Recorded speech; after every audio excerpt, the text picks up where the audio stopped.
Bien entendu, alors c'est pas protocolaire, hein, mais n'attendez pas moi d'être trop protocolaire, c'est pas mon style. Je veux quand même saluer Gisèle Prince, qui n'est plus sénatrice. Mais bon, néanmoins, elle est présente. Je crois qu'il est important de rappeler tout ce qu'elle a pu faire pour ce territoire et qu'elle continue de faire dans le cadre du Conseil de développement. Jean-Claude. Je veux bien sûr saluer aussi et surtout mes principaux partenaires, l'ensemble des maires de la vallée, puisque sans eux, je ne serais rien. Donc, bien sûr, Gérard, mais également Patrick. Je commence par le premier vice-président. J'allais dire que je commence par Algrange.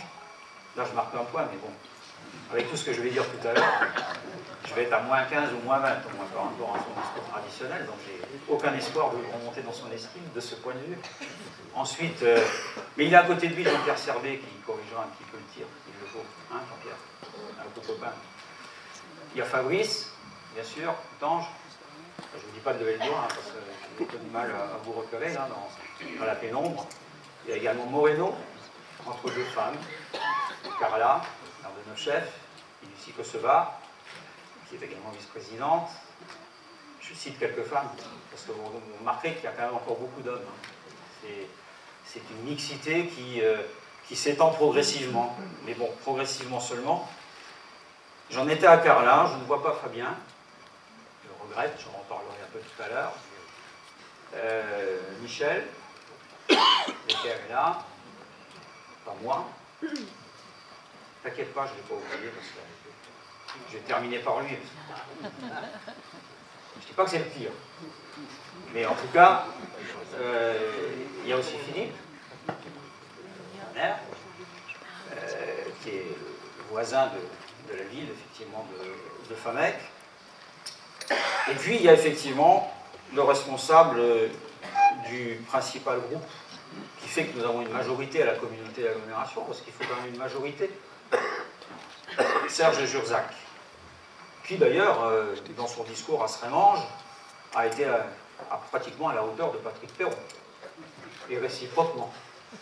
Donc, comme je n'ai pas encore vraiment eu l'occasion de m'exprimer, je veux quand même leur adresser effectivement toutes mes amitiés pour la franchise de leurs opinions, qui n'aura échappé à personne, effectivement. Mais ce qui nous rassemble aujourd'hui, ce n'est pas tellement les opinions, c'est surtout le pragmatisme, la volonté de faire progresser notre vallée. Et de ce point de vue, je dois dire qu'il y a quand même une chose qui m'a extrêmement surpris la première année, c'est que, et écoutez bien, nous avons voté le premier budget à l'unanimité. À l'unanimité. Je n'ai pas tout compris. En tout cas, on l'a voté à l'unanimité. Et je tenais à le soulever. Donc, messieurs les maires, messieurs les présidents d'intercommunalité qui sont présents, alors je peux en oublier, vous m'en excuserez, mais en tout cas, j'ai vu Vincent Matélic, qui représente le président Fournier, qui est maire par ailleurs de Roslange. Je veux également saluer, bien sûr, les autorités de l'État qui nous font l'honneur d'être présents ce soir. Alors, j'ai cité M. le sous-préfet, qui, d'une certaine manière, les représente toutes et tous, mais en tout cas, le commandant Bardi, qui va peut-être nous quitter, j'ai entendu ça tout à l'heure, pour une promotion. Donc, je cite la gendarmerie parce que c'est important, le commissaire de police, mais également, bien sûr, l'ensemble des conseillers communautaires aussi, mes collègues élus, les conseillers départementaux et régionaux, dont je ne ferai pas la liste, pour ne pas distinguer non plus d'ailleurs les sensibilités des uns et des autres, mais de ce point de vue, je suis assez fier de faire le constat que, pour ce qui est en tout cas des conseillers départementaux, vous avez souvent été fidèles à ceux qui ont travaillé depuis des années pour vous. Je salue bien sûr les chefs d'entreprise, les responsables associatifs, le personnel, monsieur le directeur général des services, monsieur Roustan, mon directeur de cabinet, Eric Marouchini, qui me suit maintenant depuis des années et des années. Dès que je parle, il me suit. Mais bon, c'est un demandement en général. Et je te remercie vraiment d'être aussi fidèle, parce que c'est pas forcément effectivement une sinecure que de travailler le jour, la nuit, le samedi et le dimanche. Je parle de toi. Pendant que je fais de la représentation. Mais enfin bon, c'est une équipe et il faut une équipe. Alors, je veux également saluer, parce que je l'ai vu tout à l'heure entrer, alors je signale aussi aux gens qui sont dans l'entre-deux, là, que les places réservées leur sont réservées. Hein. Maintenant que les notables sont installés, vous pouvez éventuellement, vous n'êtes pas obligé de rester debout, enfin vous faites comme vous voulez, hein, mais vous pouvez effectivement entrer, je vous le dis. Je veux également saluer Jean-Marie Mison, qui lui, dans un style différent de Jurzac et Perron, nous a également largement instruit il y a quelques semaines, c'était à Lutz, sur la réforme territoriale. Bienvenue, cher Jean-Marie, qui représente l'ensemble des maires de l'arrondissement de Thionville, mais beaucoup aussi de maires ruraux, hein, je crois qu'il le dit souvent. Alors ici, nous avons aussi des maires ruraux, mais c'est vrai qu'on a une densité, tout le monde ne le sait pas, supérieure à Thionville, dans cette vallée de la Fenne. C'est d'ailleurs une de ses caractéristiques principales. Il y a également le maire de Lutz, Philippe Slenzak, qui est par ailleurs président du SMITU, et c'est important pour nous, hein, la mobilité, on y reviendra tout à l'heure, beaucoup de chantiers en perspective, et puis des personnes avec qui j'ai une relation presque affective, parce que pour moi c'est une partie de l'histoire de cette région, le secteur minier en particulier. Je pense à, bien sûr, Jackie Alivanti, qui s'est un peu éloigné, mais bon, qui m'a dans sa ligne de mire. On a ma potion de gauche, hein, qui me rappelle à l'ordre de temps à autre, suppléant. Et puis Fabienne Benichetti, qui se trouve sans doute pas très loin de lui, je sais pas, elle n'est pas repartie déjà. Elle a pris de la hauteur, c'est bien Fabienne, c'est bien. Voilà, je les remercie parce qu'il y a encore de la neige sur le Peillou et j'ai pas eu moi l'autre jour le courage d'y aller. J'espère franchement que je n'ai pas oublié des personnalités importantes, l'ensemble des administrations, donc je ne vais pas citer de nom parce que beaucoup d'entre elles sont évidemment présentes ici, et si cela me revient tout à l'heure, je ferai une session de rattrapage. En tout cas, merci à toutes et à tous d'être présents. Voilà, nous sommes rassemblés aujourd'hui pour une cérémonie un peu particulière, puisque il faudrait déjà que je retrouve ma première feuille. C'est un exercice particulier, auquel je me... Effectivement, je commence à la page 3. En général, j'y arrive, hein, ne vous inquiétez pas. Alors, voilà. En 2015, notre République, Jean-Paul Guertin l'a dit tout à l'heure, et elle, avec ses valeurs, a été à plusieurs reprises attaquée en son cœur. C'est sa jeunesse que les terroristes ont choisi d'éliminer. C'est notre manière de vivre, d'aller et de venir qu'ils ont voulu menacer. Mais bien qu'ébranlée et meurtrie, elle n'a pas cédé face à ces barbares se revendiquant d'un Dieu qui ne le reconnaîtrait pas. Elle s'est même révélée dans plusieurs grands moments d'émotion, de solidarité qui font la force d'une nation rassemblée. Par l'épreuve et la douleur, nous avons pu compter sur l'État régalien qui nous protège, qui nous aide, qui nous soigne, qui explique. Je veux ici bien entendu parler et surtout remercier les forces de l'ordre, les corps médicaux et d'assistance, les sapeurs-pompiers. J'ai pu encore, malheureusement, hier à Famec, constater à quel point leur métier pouvait être quelquefois difficile. Que serait la République française sans un État fort et protecteur?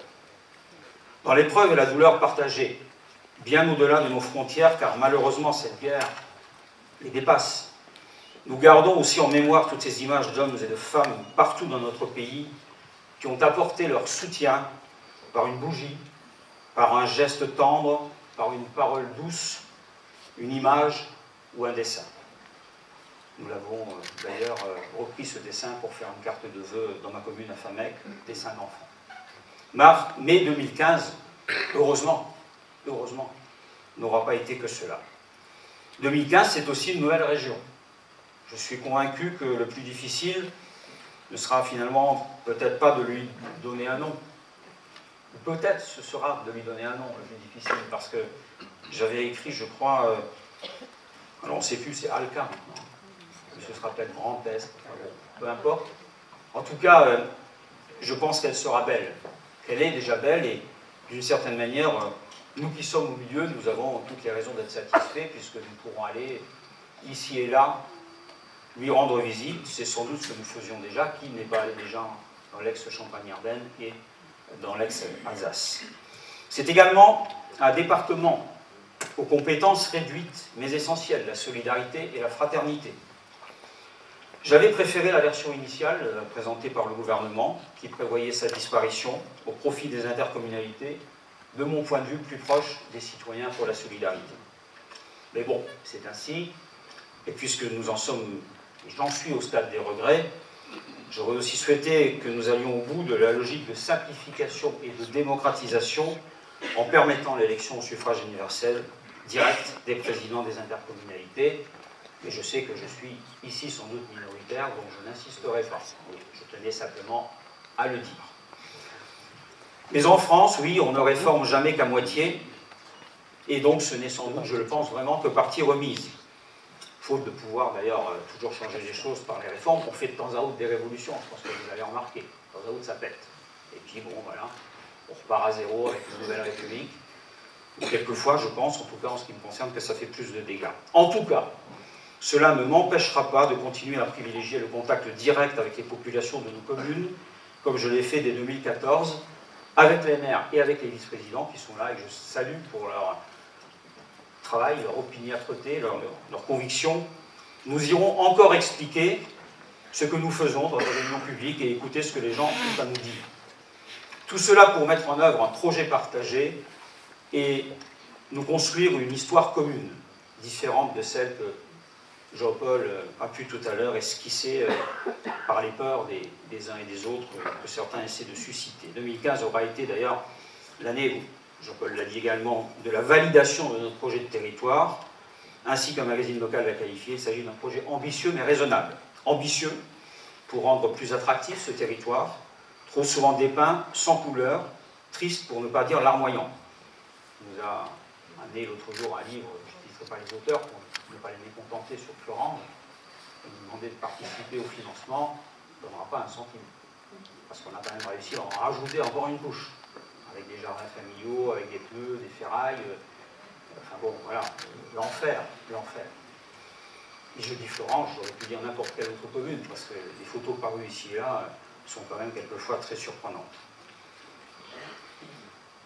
Tout cela donc pour construire une histoire commune, mais nous sommes aussi ambitieux parce que nous voulons corriger les déséquilibres entre un certain nombre de nos communes qui sont à la fois, vous le savez, très semblables mais tellement différentes. Ambitieux pour faire de ce territoire celui de l'excellence environnementale, qui ne doit pas être un simple slogan. Ambitieux pour apporter toujours plus de services à nos populations. Mais néanmoins raisonnable, car nos concitoyens attendent des investissements, des actions utiles et proportionnées à nos moyens. Je rappelle devant vous mon ambition, mais je pense que c'est la nôtre partagée, nous en avons parlé, de ne pas augmenter les impôts, et je l'espère, jusqu'à la fin de ce mandat. J'ai souvent entendu que les collectivités locales étaient au bord du gouffre. Je n'ai pas la même appréciation, je ne fais pas le même constat. Je crois que nous pouvons continuer de faire ce que nous faisons sans pour autant accroître la pression fiscale. Ce sera difficile, mais ça n'est pas impossible. Je souhaite que nous ne touchions pas au taux de la taxe d'habitation, au taux de la taxe foncière et à la taxe d'enlèvement des ordures ménagères. Simplement pour cette dernière, sachez que nous aurons à intégrer une part incitative pour que les comportements vertueux se traduisent effectivement par des baisses de factures en fin d'année. Je confirme d'ailleurs que la substitution d'une redevance à cette taxe, comme cela avait été à un moment donné envisagé, a été abandonnée. Cela aurait été difficile à supporter pour de très nombreux contribuables, et en particulier les plus modestes. C'est ce que les études qui ont été engagées et menées ont fait apparaître. Raisonnable dans ce que nous pouvons entreprendre les uns et les autres au sein de ce qu'est le couple commune-intercommunalité. Dès mon élection, j'ai souhaité que les communes retrouvent des moyens dans ce contexte de contribution au redressement des finances publiques. Je pense en effet qu'une des premières fonctions de l'intercommunalité telle qu'elle fonctionne aujourd'hui, j'ai dit tout à l'heure quels étaient mes désaccords, et de conforter les budgets communaux, c'est souvent ce que vous nous demandez, messieurs les maires, devant la fonction d'investissement et très loin devant la fonction d'administration générale. C'est d'ailleurs ce qu'écrit précisément la Cour des comptes, dont on connaît l'orthodoxie et dont on connaît aussi pour certains d'entre nous le président, issu des rangs politiques dont je suis, vous le savez, un adhérent. Car à quoi bon d'investir massivement sur un territoire, ce que nous pouvons encore faire, contrairement à d'autres intercommunalités qui sont plus en difficulté, si les communes ne sont plus en capacité sur ce même territoire de le faire correctement et doivent augmenter massivement les impôts. Je crois que c'est un vrai problème. Et c'est la raison pour laquelle nous avons engagé une nouvelle politique. Et je veux ici saluer le formidable travail qui a été fait par les services, le directeur général des services, M. Gérard également, responsable des finances, et l'ensemble des chefs de service de la communauté d'agglomération, parce que chacun est concerné dans son domaine, service technique en particulier. Je pense effectivement au souci que nous avons de dépenser l'argent de façon mesurée, c'est important. Et cette nouvelle politique, elle a été effectivement pensée, Eric Marocchini s'en souvient, suite aux réunions publiques que nous avons tenues, parce que c'est effectivement ce que les gens nous demandent aujourd'hui. Ils veulent des services, et je crois que pour certains d'entre eux, ils ne peuvent plus en payer plus. Et c'est bien là le problème. Alors comment allons-nous y arriver? Tout d'abord, une décision qui a été prise déjà il y a un certain temps, au travers du reversement aux communes du fonds de péréquation des ressources intercommunales et communales. Monsieur le sous-préfet, vous connaissez tous ces mécanismes complexes, ça s'appelle le FPIC. Il va passer de 800 000 € à plus d'1 million en 2016, de 2015 à 2016. Je le dis parce qu'on dit toujours que les dotations de l'État s'effondrent. Non, elles augmentent, là, en l'occurrence. Je sais que la DGF diminue, mais là, ça augmente. Comme d'ailleurs, M. le maire du Camp, la DSU augmente également, on le sait. Au travers également d'un travail en profondeur pour opérer des transferts de compétences afin d'alléger les charges futures des communes. Je pense à la petite enfance, du travail actuel. Je pense aux équipements culturels, on regarde, tout n'est pas encore décidé. À l'aménagement numérique sur lequel je reviendrai, à la lecture publique, enfin, d'autres chantiers sont en cours. Mais également par une recherche attentive de toutes les idées vertueuses financièrement, fussent-elles parfois un peu compliquées à comprendre. Donc je m'abstiendrai effectivement d'entrer dans le détail, mais bravo là aussi à ceux qui ont su, ici ou là, faire quelques petites manipulations financières, qui ont augmenté notre coefficient d'intégration fiscale, qui ont donné plus d'argent à l'intercommunalité, sans enlever quoi que ce soit aux communes. Mais également en investissant encore plus au niveau où nous pouvons dans les territoires, en lieu et place des communes, avec l'accord des maires. Ce sont des décisions que nous prenons ensemble, avec l'accord des vice-présidents. Ce sont des décisions que souvent ils me suggèrent, et j'y reviendrai. Près de 60 millions d'euros seront investis au cours des prochaines années, jusqu'à la fin du mandat, alors que, je le rappelle, les communes récupèrent elles-mêmes 20 millions d'euros d'allocation de compensation. Ça, c'est pas nouveau, mais voilà, chiffre, il est là. La récupère ces 20 millions, croyez-moi, c'est pas vrai partout. Il y a même des endroits, vous l'avez peut-être lu, où l'allocation de compensation elle-même est remise en cause. Et nous, nous irons peut-être même plus loin si nous y arriverons. Non seulement on donnera du FPIC en plus, on fera des travaux, on ne reverra pas l'allocation de compensation en baisse pour les communes, mais on essaiera également d'augmenter la dotation de solidarité communautaire, parce que ça nous permettra aussi effectivement de faire plus pour les collectivités sans que l'interco soit véritablement mise en difficulté. Je dis cela parce que trop peu le disent. Mais c'est une réalité, et c'est ce qui va nous permettre de faire tout ce que je vais maintenant vous indiquer. Donc chaque euro dépensé devra être utile, c'est vrai pour chacun d'entre nous, vous qui êtes dans les communes, vous qui êtes dans les entreprises, vous qui êtes dans les associations, nous qui sommes à la maison, on sait que chaque euro doit être effectivement utile. Nos destins sont liés entre communes et interco. Nous l'avons d'ailleurs tous bien compris, je crois. Là-dessus, il y a un consensus. On sait qu'on doit travailler ensemble, dans la même direction. Il y en a, semble-t-il, qu'un seul qui n'a pas véritablement compris, c'est le maire de Hayange, qui lui s'oppose à tout transfert et à toute logique de solidarité territoriale. Ce qui concourt à une forme de repli sur soi, qui nuit évidemment à l'esprit communautaire, et qui peut pénaliser, y compris les Hayangeois, ce que je regrette, même si nous ferons tous les efforts imaginables pour qu'ils ne le soient pas. Et ceci me paraît effectivement sans doute un des sujets les plus préoccupants, mais on fera avec. Je n'avais pas le droit de rencontrer les salariés, ni même les parents, les enfants de la maison des doudous avant le 1er janvier, avant que le transfert ne soit fait. M. Roustan, vous aviez le droit, parce que quand même, il y a des textes en France et ils nous ont acceptés en tant que fonctionnaires. Ben, on les a réunis pour la galette des rois, c'était très sympa, et je crois que personne ne se plaint aujourd'hui de ce transfert à Hayange, de la maison des doudous à la communauté d'Aglo, et ils ne seront pas plus malheureux, et en tout cas, ça nous permettra à nous d'avoir un peu plus d'argent, parce que c'est ça l'intégration, c'est ça le transfert de compétences, et ça n'enlèvera rien aux Hayangeois, rien aux Hayangeois. Avant de vous présenter en images quelques-uns des projets qui aboutiront en 2016. Alors il y aura deux parties. Il y a une petite partie que je commenterai rapidement, puis il y aura une deuxième partie qui se fera avec le groupe éphémère. Alors, oui, il y a déjà les instruments de musique, mais rassurez-vous, les musiciens sont là, pas très loin en premier rang. Ils n'ont rien d'éphémère d'ailleurs, hein, parce que depuis que je suis là, ils n'arrêtent pas de jouer. Chaque fois que j'y suis, même quand je vais à la piscine, ils font, pas dans l'eau, hein, à l'extérieur, enfin, ils créent des animations. Donc, quelques mots quand même sur des questions d'actualité qui me paraissent absolument essentielles. Je vais faire court sur l'aménagement numérique, vous l'avez vu dans la presse, 5 communes sont concernées, qui sont particulièrement défavorisées. Il y a des gens qui n'accèdent à rien aujourd'hui, hein, qui rament tous les soirs pour essayer effectivement d'aller sur Internet, pour travailler, ne l'imaginons même pas. Je regarde le maire de Rango, il n'a pas oublié, hein. Enfin, mec, c'est la même chose. Orange a aussi des problèmes, Orange en a. Et donc nous avons signé avec SFR, avec le groupe SFR, une convention de partenariat afin de moderniser ce réseau dans le cadre de la technologie du FTTLA, Fiber to the Last Amplifier, spécialiste, et permettre un très haut débit pour tous. SFR a débuté ses études et d'ici l'été, j'espère qu'ils pourront procéder à la livraison des premières prises.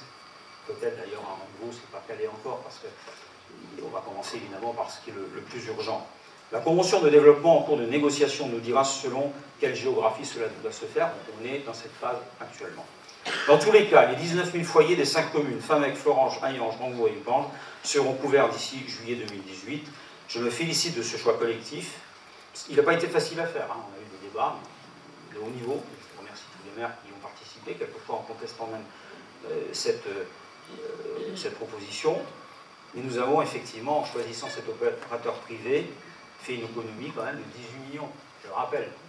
Et je vous ai rappelé tout à l'heure aussi qu'on allait investir 60 millions. Donc vous imaginez que nous aurions fait 60 millions moins 18 millions.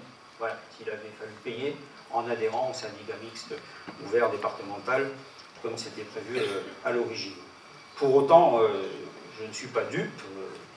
Je sais que nous aurons à négocier dur, à suivre le chantier, mais je fais confiance à nos services parce que, bien entendu, maintenant que c'est signé, il va falloir que tout ça entre en action. Mais en tout cas, ça ne peut être qu'une bonne opération. Une fois de plus, la municipalité d'Hayange s'y est opposée. Pas très bien compris d'ailleurs, quelles en étaient les raisons, car c'est dans cette ville précisément que cette solution d'investissement privé était la plus pertinente. Si je dois comparer, à la limite, Famec, Florange, Upange, on aurait peut-être pu réfléchir. Et franchement, Rango et Hayange, il n'y avait pas lieu de tellement réfléchir, puisque SFR était dans ce cadre-là propriétaire du réseau. Et j'avais été très surpris que le maire d'Hayange évoque avec moi l'hypothèse du CIVOM à un moment donné, que lors d'un concert à Tenaquer, pourquoi il m'avait dit « ouais, je discute avec le CIVOM ». Je discute avec le CIVOM, il n'y a pas de problème. Nous aussi, on a discuté avec le CIVOM. Et on continuera de discuter avec le CIVOM, parce que le CIVOM qui couvre les 5 autres communes est évidemment un partenaire. Pour nous, la communauté d'agglomération, on n'était pas obligé de faire. Vous pouvez laisser les communes se débrouiller toutes seules. On s'est dit qu'on avait les moyens pour, effectivement, en ingénierie, en finance, pour essayer de réfléchir ensemble, être peut-être plus pertinent, plus offensif à l'encontre des SFR qui peut tirer à la couverture, évidemment, vers des intérêts plus privés. On s'est battu. Mais on travaillera avec le CIVOM et avec les salariés du CIVOM. Il ne peut pas y avoir deux communautés à l'intérieur d'une entité territoriale. Et on y arrivera. Et de mon point de vue, la position du maire Hayange est complètement incompréhensible. Ou alors c'est une malice politique, mais qui me dépasse, puisque s'il avait dû faire tout seul, parce que là, finalement, on va lui faire. C'est ça le pire. On va lui faire, il va voir ce qu'il veut, lui. Il a mis des panneaux, des trucs, il n'est pas d'accord, il va voir ce qu'il veut. Et si on n'avait pas fait, ben, il aurait dû payer 8 millions d'euros. Je ne sais pas qui lui aurait fait, d'ailleurs, parce que ça, c'est un autre sujet. Il aurait été ridicule, d'ailleurs, au point de réaliser un réseau à côté du réseau SFR Numérica, donc vous auriez deux réseaux, l'un qui ne sert plus à rien, qui est vieux, qui sert à rien, et puis l'autre, le nouveau. Moi, je pense que personne ne lui aurait fait. Et je le dis aujourd'hui, il nous prend sans doute un peu pour des imbéciles, parce qu'après tout, c'est assez fin politiquement. Je suis contre. De toute façon, il va le faire. C'est comme les doudous, hein. Ça ne changera rien, ce sera peut-être même mieux. Mais je l'attends, le jour où il dira que ce qu'il a, ça le satisfait, on lui rappellera quand même qu'il était contre, et qu'il a tout fait pour être contre, et qu'il a même essayé d'en convaincre d'autres pour qu'il soit contre. Et y compris en souterrain. Hein. On a rencontré des gens qu'il a fréquentés il y a quelques années à l'extrême gauche. Donc, voilà, je préfère le dire, comme ça les choses sont claires. Mais tant mieux pour les Hayengeois, le reste nous importe peu à nous qui sommes des élus responsables, et je me tourne vers les maires et les vice-présidents qui sont juste devant moi. Vous savez que nous avons eu ce type de débat. Donc avec ces moyens, les 18 millions qui s'ajoutent à ceux qui auraient pu être mobilisés par ailleurs dans une moindre proportion et en accord avec le maire, nous avons décidé de financer aussi totalement les travaux de requalification de l'artère fédératrice RD 952 et son prolongement dans la vallée d'Algrange RD 152E, je n'ai rien oublié, M. Josac et M. Perron, mais également de renforcer les aides à la rénovation des façades le long de ces axes, sans quoi cette opération serait imparfaite. Nos services sont prêts, les études sont réalisées, et je le dis parce que ce n'est pas un débat. Mes prédécesseurs, alors ça remonte à Jean-Marie François, Michel Parnès, mais aussi Philippe Tarion, ont déjà sur ces dossiers lancé des études qui nous permettent aujourd'hui, sans doute très rapidement, de démarrer des travaux sur certains secteurs. Nous irons néanmoins au-delà. Famec, Franquevaux et Neufchef, qui ne sont pas traversés par ces routes départementales, ne peuvent pas être complètement oubliés, je l'espère en tout cas. Et nous réfléchirons bien entendu à un projet complémentaire de requalification de la terme que j'aime bien, que je dois d'ailleurs à Eric, les cœurs de villes et de villages, qui s'ajoutera à la réflexion que nous menons actuellement avec l'établissement public foncier Lorraine. Je n'ai pas salué tout à l'heure, mais qui est vraiment un partenaire essentiel, à Upange en particulier, sur le site du Haut-Fourneau et des OU4, mais également sur ces dossiers, puisque nous avons aussi un travail spécifique fait sur la particularité des communes d'Algrange, de Mivange et de Coutanges. Donc vous connaissez effectivement les difficultés en termes d'assainissement, de cités ouvrières. Et nous avons donc fait ce gros travail qui nous permettra, je l'espère, de transformer petit à petit l'image de ces villes. Et on ne dit pas Hayenge dans l'affaire, mais bon, moi très sincèrement, pour l'instant, je ne sais pas du tout ce que le maire d'Hayenge, y compris sur ces dossiers, veut faire. Et ça reste quand même un sacré problème. Je voudrais à présent, et en quelques mots, évoquer deux sujets locaux qui nous concernent tous, au-delà même des limites de la communauté de l'agglomération. La sidérurgie, mais très rapidement, parce que c'est plus le parlementaire qui s'exprime ici que le président de la communauté de l'agglomération, encore que nous avons tous intérêt à ce que la sidérurgie, évidemment, se développe. Un débat a eu lieu mardi à l'Assemblée nationale avec le ministre Macron. Très sincèrement, et je le dis en présence de François Marzorati, je crois que nous avons bien fait à l'époque de signer l'accord, ou en tout cas le gouvernement Ayrault a bien fait de signer un accord avec ArcelorMittal. Car tous les investissements, sans exception, vous pouvez en faire la liste, et on l'a tenu comme de façon notariale, pratiquement en comité de pilotage, tous les investissements sont engagés, et pour certains déjà réalisés. Or aujourd'hui, ArcelorMittal a décidé de bloquer tout investissement pendant 9 mois. Et ce que nous avions convenu avant n'est pas bloqué. C'est donc pour nous extrêmement important. Et je veux ici le souligner, et même si les Chinois produisent 300 millions de tonnes de trop, c'est un vrai problème. Ce qui serait encore un plus gros problème, c'est qu'effectivement cette année l'Europe reconnaisse que la Chine est une économie de marché, alors qu'elle n'est pas une économie de marché, c'est une économie de marché un peu étatiste. Donc il va falloir qu'on soit vigilant, c'est compliqué. Bon, en tout cas pour nous c'est acquis sur ArcelorMittal. Sur Tata Steel, j'ai aussi plutôt confiance, vous avez vu un fonds d'investissement qui paraît sérieux pour les services du ministre de l'économie, qui aura de toute façon son mot à dire. Hein. Le texte oblige aujourd'hui effectivement ces sociétés à avoir l'autorisation de l'État. Je n'évoque pas Akers et ArcelorMittal, mais qui pourrait effectivement connaître encore malheureusement quelques soucis. Metafench, je le dis, mais j'y reviendrai plus tard. Je veux d'ailleurs saluer son directeur actuel, M. McDonald, qui va être présent, qui est, j'allais dire, le plus canadien des Français de la vallée de la Fench, ou le plus français des Canadiens. Voilà. C'est dire si nous sommes attractifs. Hein. Bon, je ne vais pas dévoiler sa vie personnelle, mais je pense qu'il vit un peu à Paris aussi, mais en tout cas, il est canadien. Donc, on a un Canadien qui aujourd'hui dirige Metafench, c'est quand même pas rien. C'est dire si effectivement nous pouvons être attractifs pour des jeunes chercheurs de très très haut niveau. Autre sujet d'aménagement du territoire qui nous concerne tous, la 31 bis. Je vois là les Florangeois qui se réveillent. Pas que les Florangeois, quelques autres, maires des communes voisines. Il y en a d'autres qui s'effraient, parce que bon, c'est normal. La DEC, elle passe quelque part, éventuellement, sur l'autoroute. À ce sujet, comme je m'y suis engagé auprès du maire de Florange et de l'ensemble des élus de la communauté, nous tiendrons un débat en présence de l'Adréal, parce que c'est elle qui effectivement a réalisé l'ensemble des études, et je remercie le sous-préfet, le préfet de nous offrir la disponibilité de cette administration pour nous expliquer le contenu de leurs études. Cela se tiendra le 28 janvier prochain au siège de la communauté d'agglomération. Je rencontrerai d'ici là le ministre des Transports Alain Vidalis et le nouveau préfet de région M. Fratachi pour m'enquérir évidemment des intentions de l'État après la publication du rapport de la Commission nationale du débat public, puisque vous savez que nous en sommes là. Sur le fond, il s'agit d'un sujet complexe, car même si l'on doit être favorable au développement des solutions de mobilité alternative à la voiture et au camion, faisons aussi le constat que nos concitoyens continuent d'en faire leur moyen de transport privilégié et que l'A31, dans sa configuration actuelle, connaît d'ores et déjà un état d'engorgement qui, selon toutes les projections, ne va pas s'améliorer. N'oublions pas aussi que cette mobilité résidentielle et journalière vers le Grand-Duché de Luxembourg est une source de richesse pour nos populations.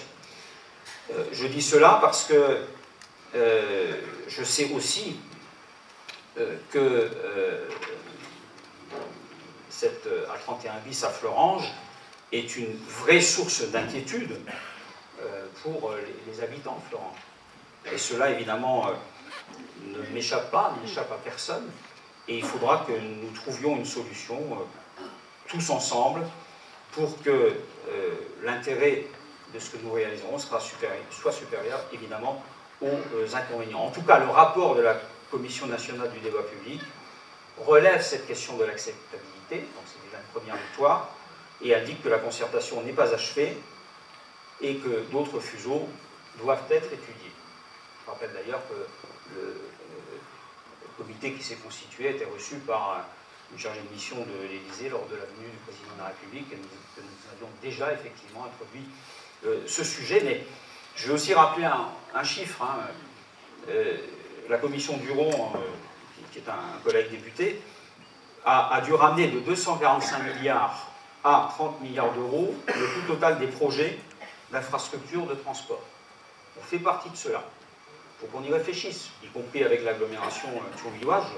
Je rencontrerai le maire de Thionville, je crois, lundi prochain. Il faut que nous trouvions des solutions autres, sans doute.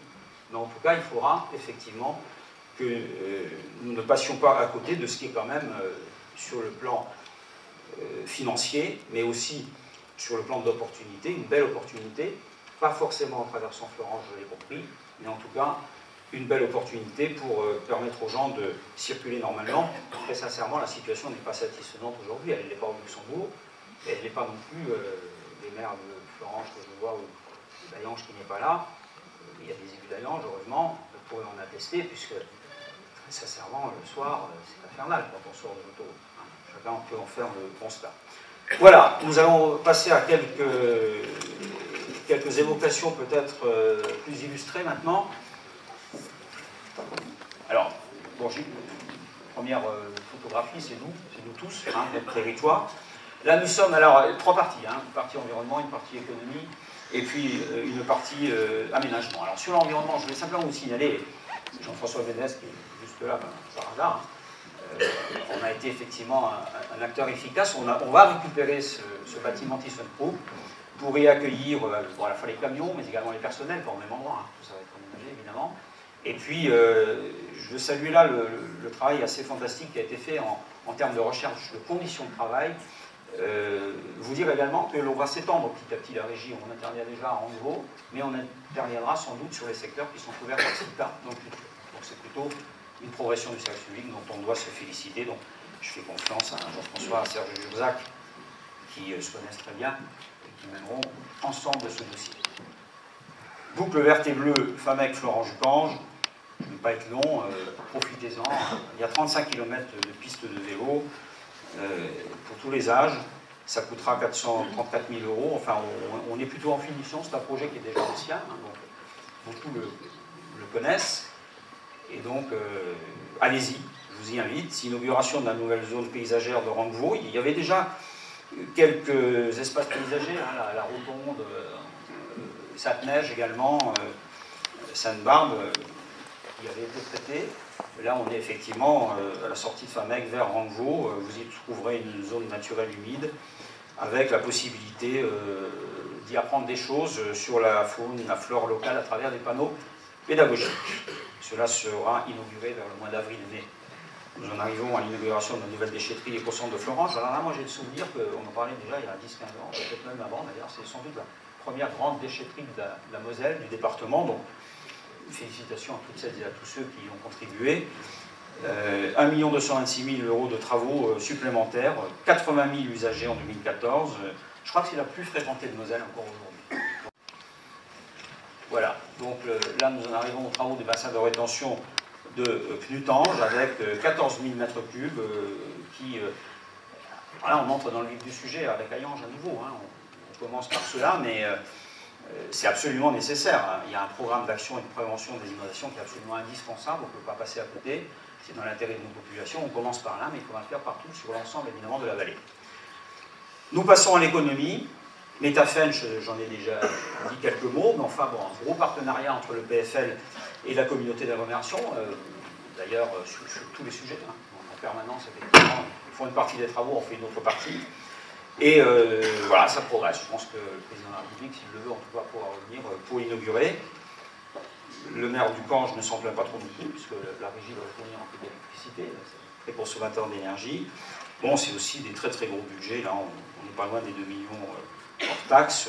C'est un projet qui avance bien, comme d'ailleurs l'extension du parking de la gare du Cange, qui a été créée, je crois, de façon très intelligente et pertinente, et là, je fais un discours complémentaire de celui que j'ai tenu tout à l'heure. Oui, les trains, monsieur le maire, c'est x2, hein, à peu près, la fréquentation, je crois, enfin, le doublement du rythme, au point que ça pose quelques problèmes le soir sur le giratoire. Hein. Moi, je suis passé le jour, je pense qu'il va y avoir du monde. Bon, mais c'est bien, 70 places supplémentaires.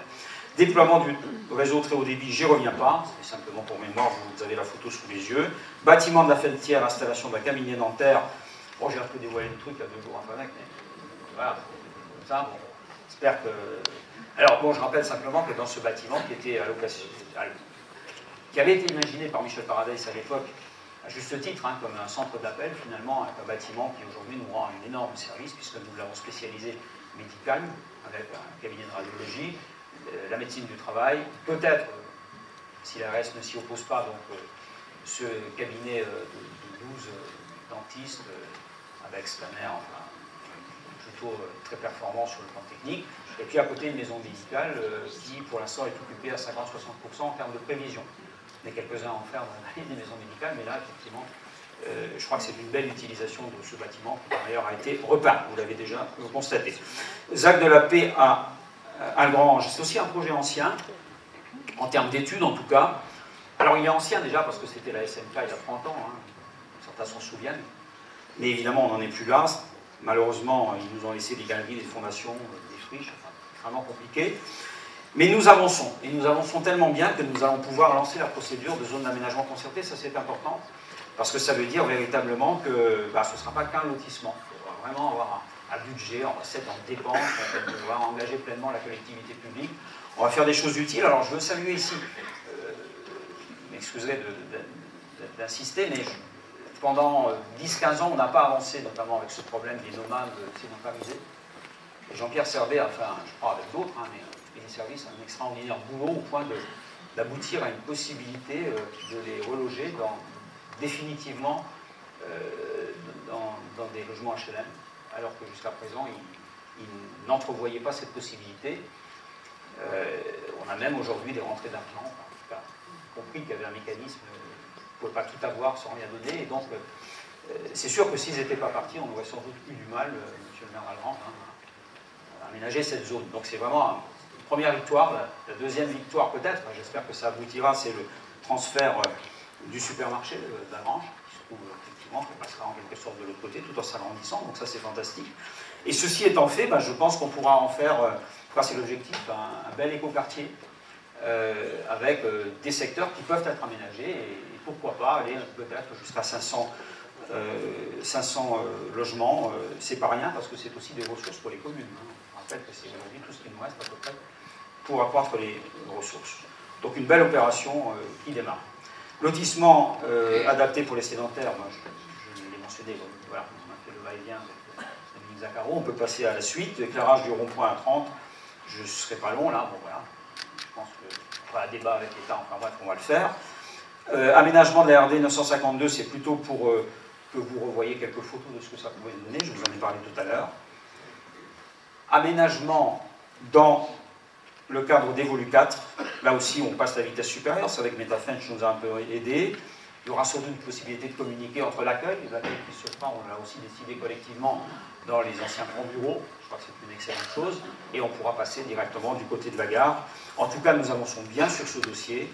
Et bien entendu, il va falloir continuer de faire vivre le lieu, mais comme M. Chevard le fait régulièrement, je crois, on a là des spectacles assez extraordinaires. Et on ne peut que s'en féliciter. Plancher de poulet 4, alors ça c'est extraordinaire, je ne sais pas s'il y a des guides dans la salle, mais enfin bon. En tout cas, on y est.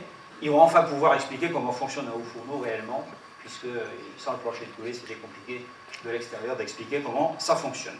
Et démolition du bâtiment des Tilleuls à Ucange, dossier que je n'ai connu pas encore parlementaire, et effectivement qui a été mené avec volontarisme par l'État, par le président Pavillon et par le maire d'Ucange, Gérald Leonardi, et qui devrait être donc définitivement détruit cette année.